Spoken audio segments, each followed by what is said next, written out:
This is our Reducing Problematic Social Media with the Replication. This is Kelsey Brown, Sofia Sanchez, and Paulina Perez from Ball State University in the spring of 2024. Social media usage is characterized as any type of platform that can be used to interfere with daily living, school, family, work, and sleep. There has been an increase in studies that have been produced to find the best ways to cut social media usage down to a minimum level. Graduate students began to test a time limit method paired with other activities to replicate the study of decreasing social media. These 3 students used a time limit method and a variety of different replacement activities to help decrease their usage. They began the study by taking an internet addiction test. The different interventions put into place reduced social media for all of the participants.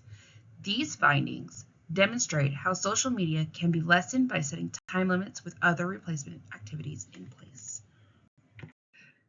In this literature review, we discuss social media and how it affects academic performance. This is a study that was done by Vesto Gunkilia, Mattia Zeni, Elisa Gabi, Enrico Bignotti, and Ivano Bison. In this study, they took 67 students who were attending the University of Trento. They used a program called iLog, which collected data from the students' Android phones.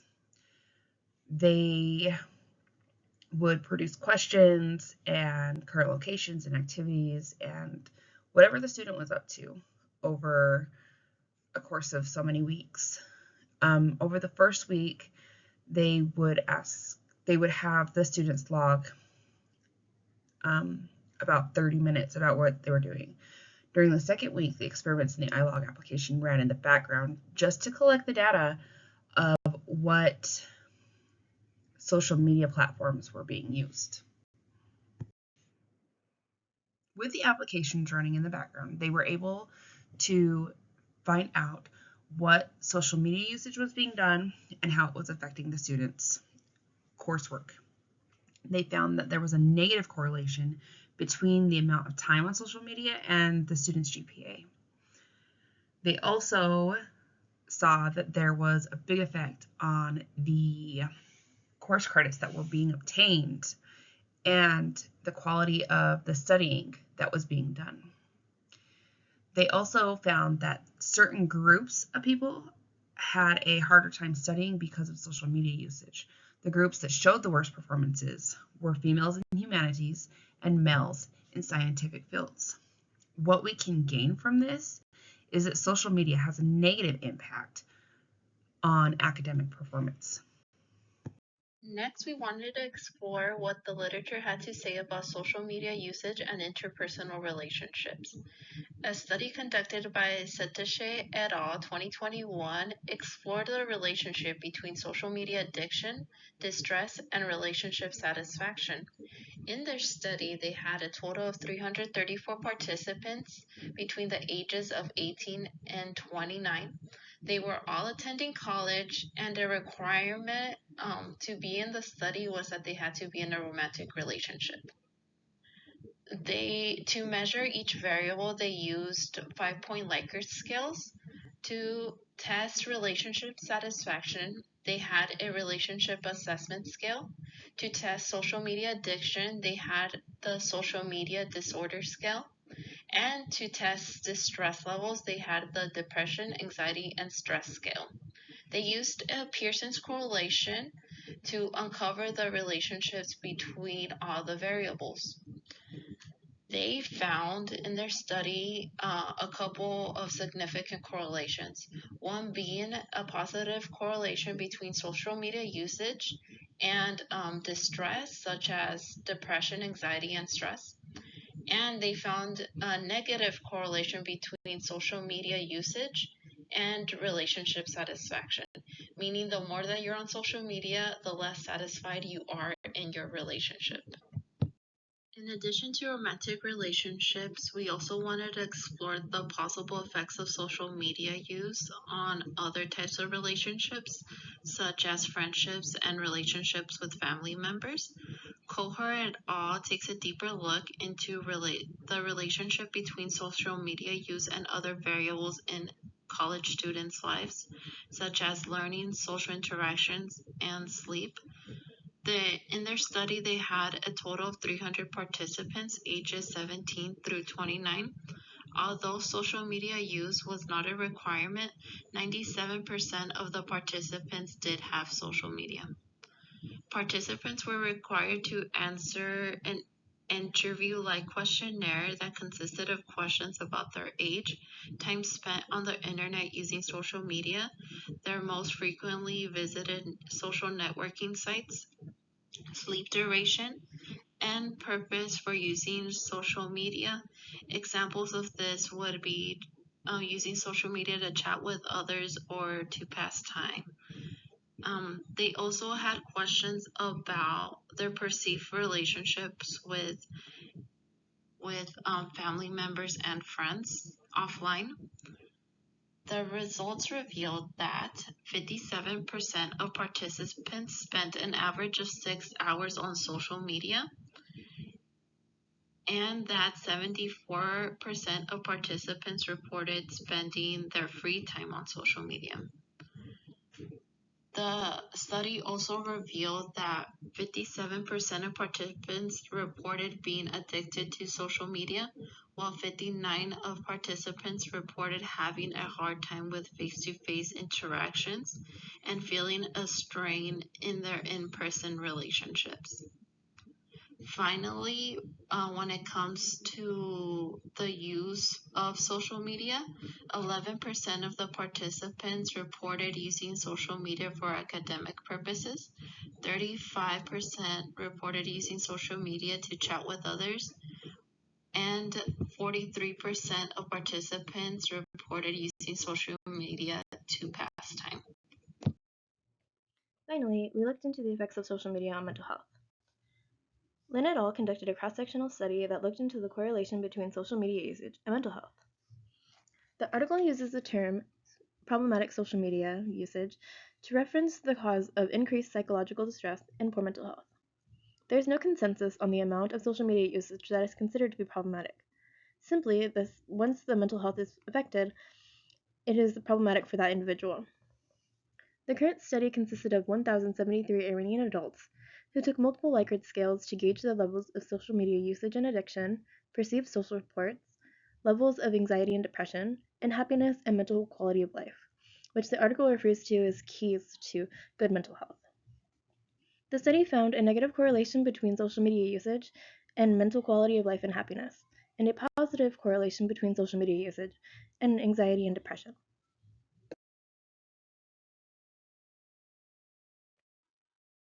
Before we get into the replication study, we need to discuss the original study by Stinson and Daly.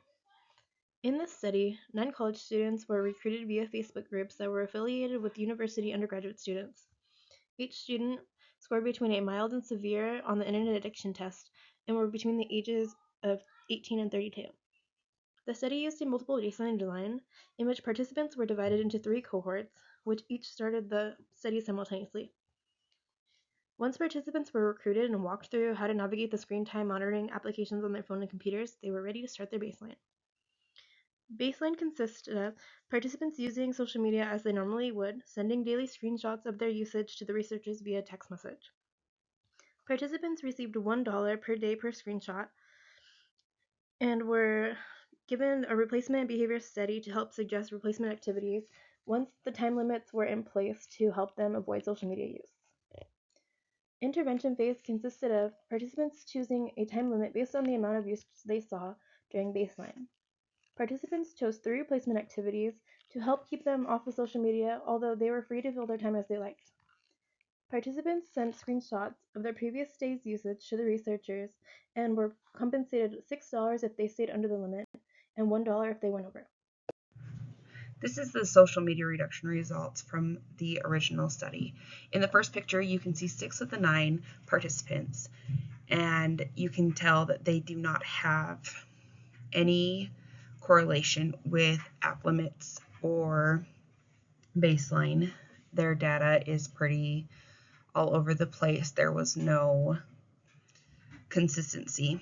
In the second picture, which is more like the study that we replicated with the withdrawal, you can see the pre-baseline, baseline, the app limits, the withdrawal, and then the app limits introduced. With the pre-baseline and baseline, you can see that the data is all over the place, which means that they may have had different things going on that day. When the app limits were introduced, most of the participants stayed below. You can see the third participant had a trend going upward from less minutes to a little bit more, but not quite hitting that goal. And the other ones fluctuated between not being on their apps and being on their apps. When it was withdrawn, once again, the data was all over the place, which could result in the different days and what they had going on. When it was reintroduced, the app limits, you can see that in participant 6, the trend was not consistent, but you can see in participant 2 and participant 5 that the trend stayed consistent.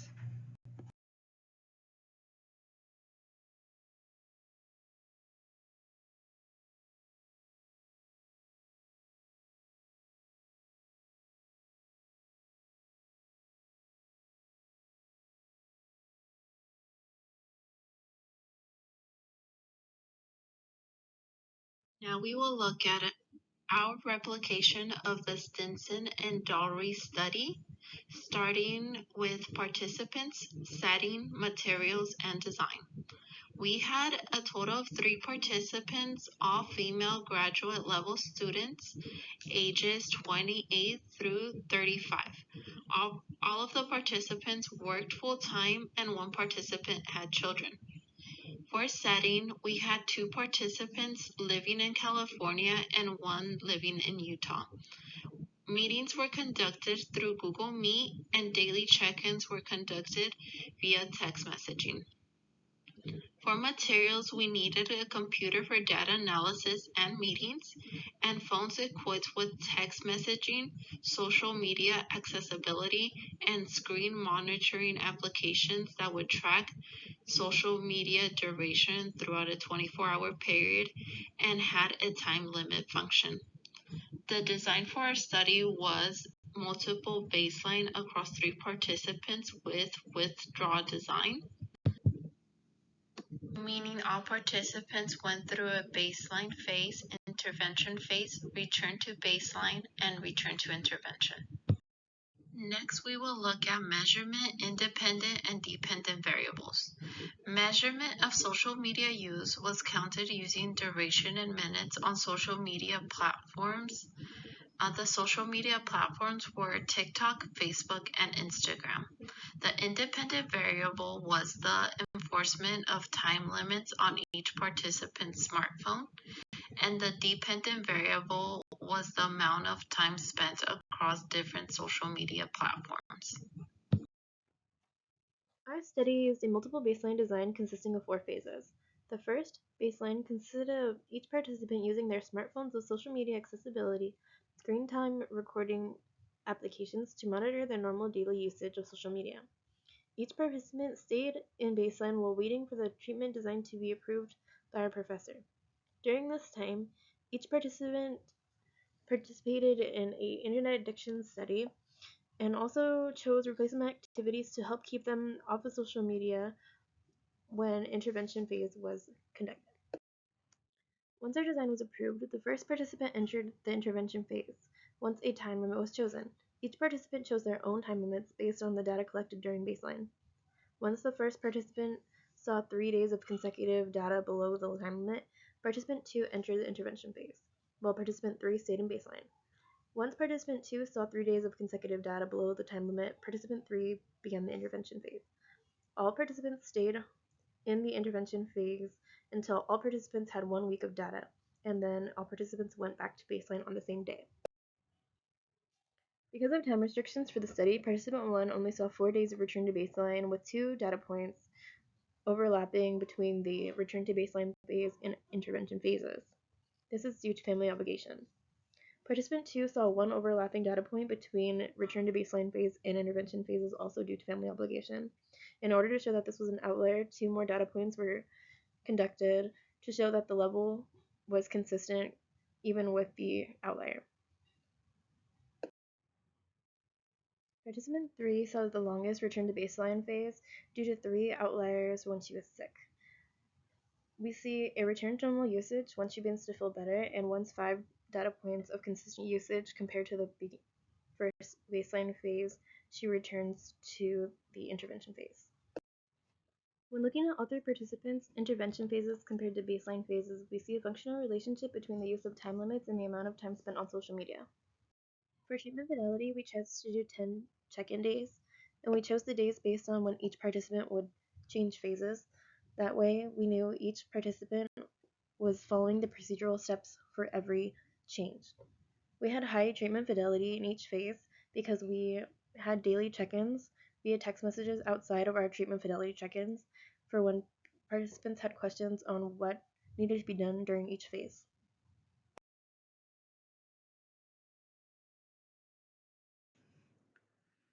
Part of our study included inter-observer agreement, which means that different observers are collecting the same data as the first observer. Because there were 3 people in our group, we had a group text message and we were able to communicate every single day. We sent screenshots of our social media usage, and we were able to collect that data and punch it in. Because we communicated so often and we kept a very detailed record of the data, you can see that our inter-observer agreement was 100% because we were constantly checking to make sure that the other people were doing what they were supposed to be doing. The general findings of our study is that adding the time limit decreased the amount of usage among 2 of the participants. One participant had a goal of 90 minutes, and the other participant had a goal of 60 minutes.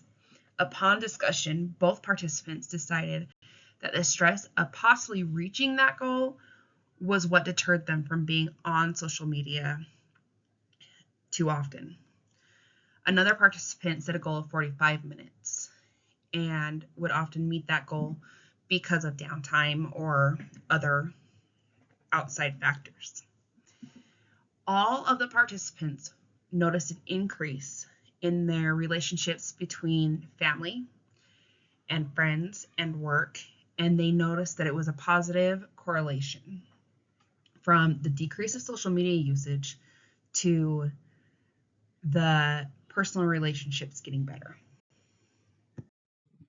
Here we see the original study's graphs compared to our replication of their study. The implementation of multiple baseline design across participants with a withdrawal phase is evident in both studies. Another similarity is that both studies demonstrate a functional relationship between independent variable and dependent variable, with a visual representation of the immediacy effect, meaning that when intervention takes place, there are lower levels of time spent on social media compared to baseline. Another similarity between the studies is that during baseline phases, we see higher variability compared to intervention phases. The main difference between the 2 graphs is that the original study demonstrates the effects of 2 independent variables being implemented at the same time, and our replication has only 1 independent variable. When beginning this study, we began on a baseline phase. With the baseline, it was over 14 days, and my range was between 93 minutes to 249 minutes, which means that my mean was 174 minutes to 175 minutes per day of social media usage. We then discussed and decided to introduce or implement the intervention or the time limit. With that being introduced, my range dropped from the big numbers to 47 to 89. Upon hitting one of my goal ranges during the intervention phase, I began to not want to hit that again, and so I had promised myself that it wouldn't happen. The mean of the time limit phase was 65 minutes per day. The withdrawal range, once we withdrew the treatment or the time limit, my range was between 68 to 245 minutes, with a mean of 152 minutes per day. With only having 4 days in there, that's a lot of minutes per day. When the intervention was reintroduced, my range was very well below what it had been in the past. It was between 16 to 79 minutes. The mean was 56 minutes per day. Adding the time limit showed a positive correlation to a decrease in social media usage for me. I was in baseline for 17 sessions. During that time, my mean was 90.53 minutes, and my range was between 9 minutes and 204 minutes. After Kelsey had been in intervention for 3 sessions, I then joined intervention. During that time, my time limit was set for 45 minutes. I chose this time limit because it seemed like a bit of a challenge, but it still was very doable for me.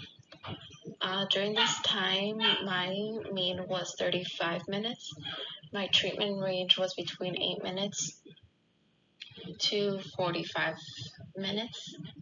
And then when I returned to baseline, my mean was 90.71 minutes, and my range was between 75 minutes and 148 minutes.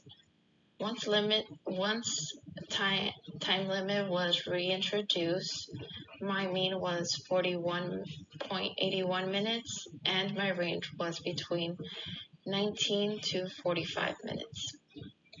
During both intervention phases, I remained at my goal or slightly below.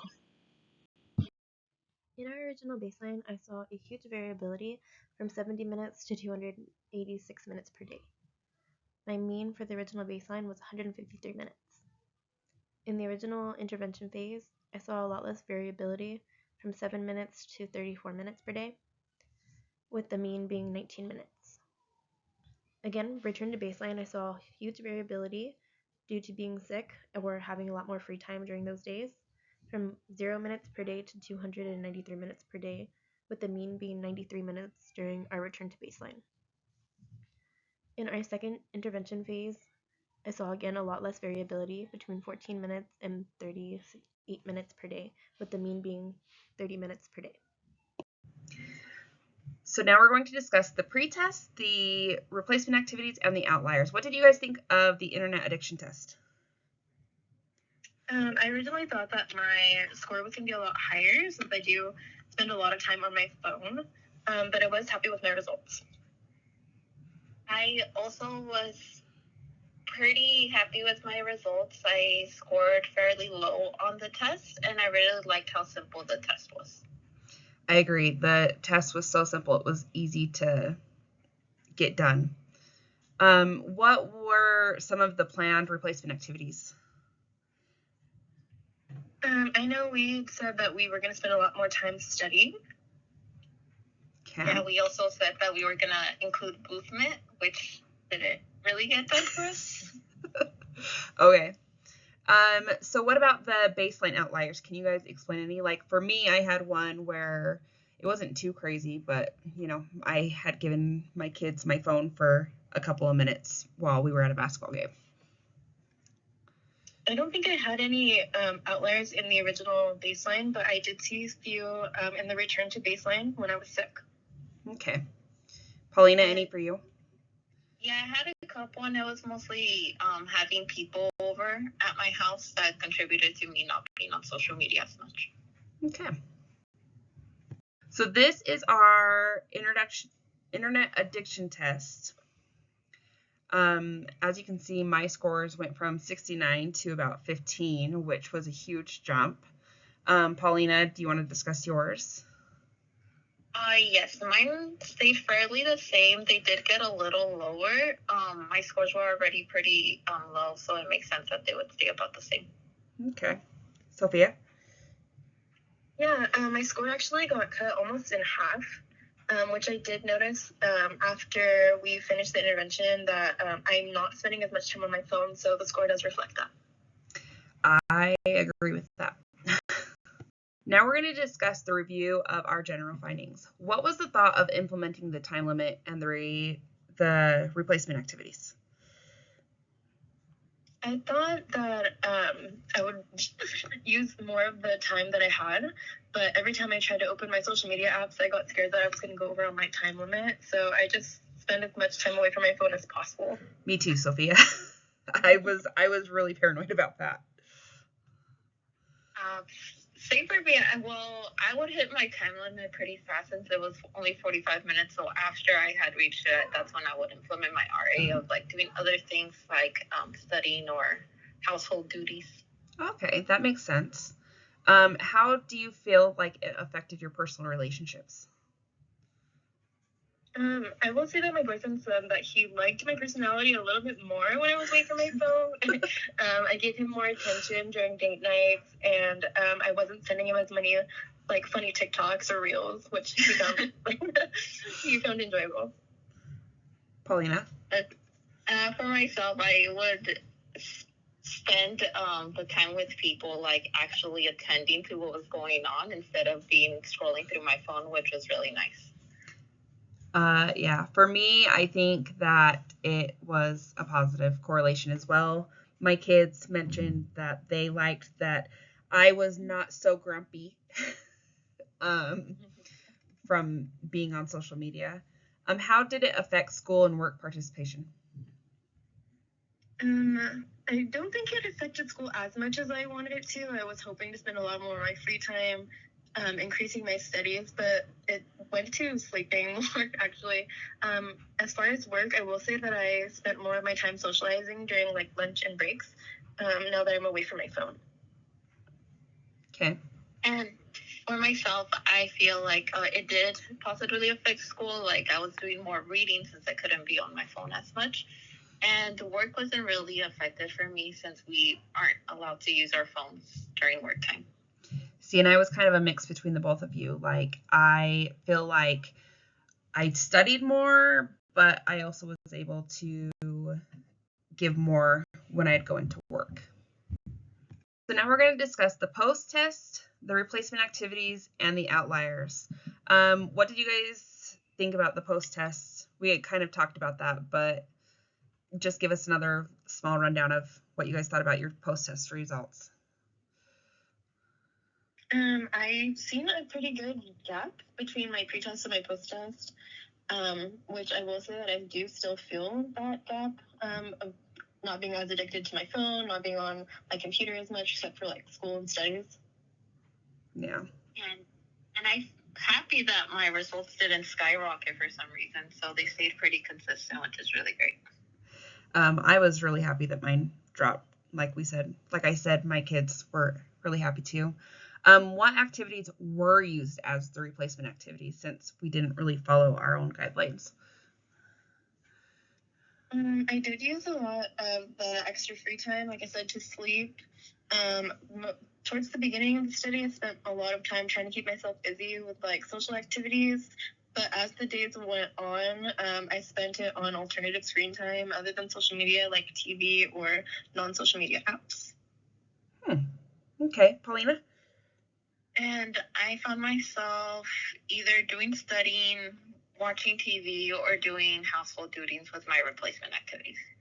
Mine too. I spent more time playing games with my kids, and I got caught up on my favorite TV show, and I did some more studying. So, I did do all of those as well. What outliers for the intervention and withdrawal phases do you guys have? I did get sick for a few days there.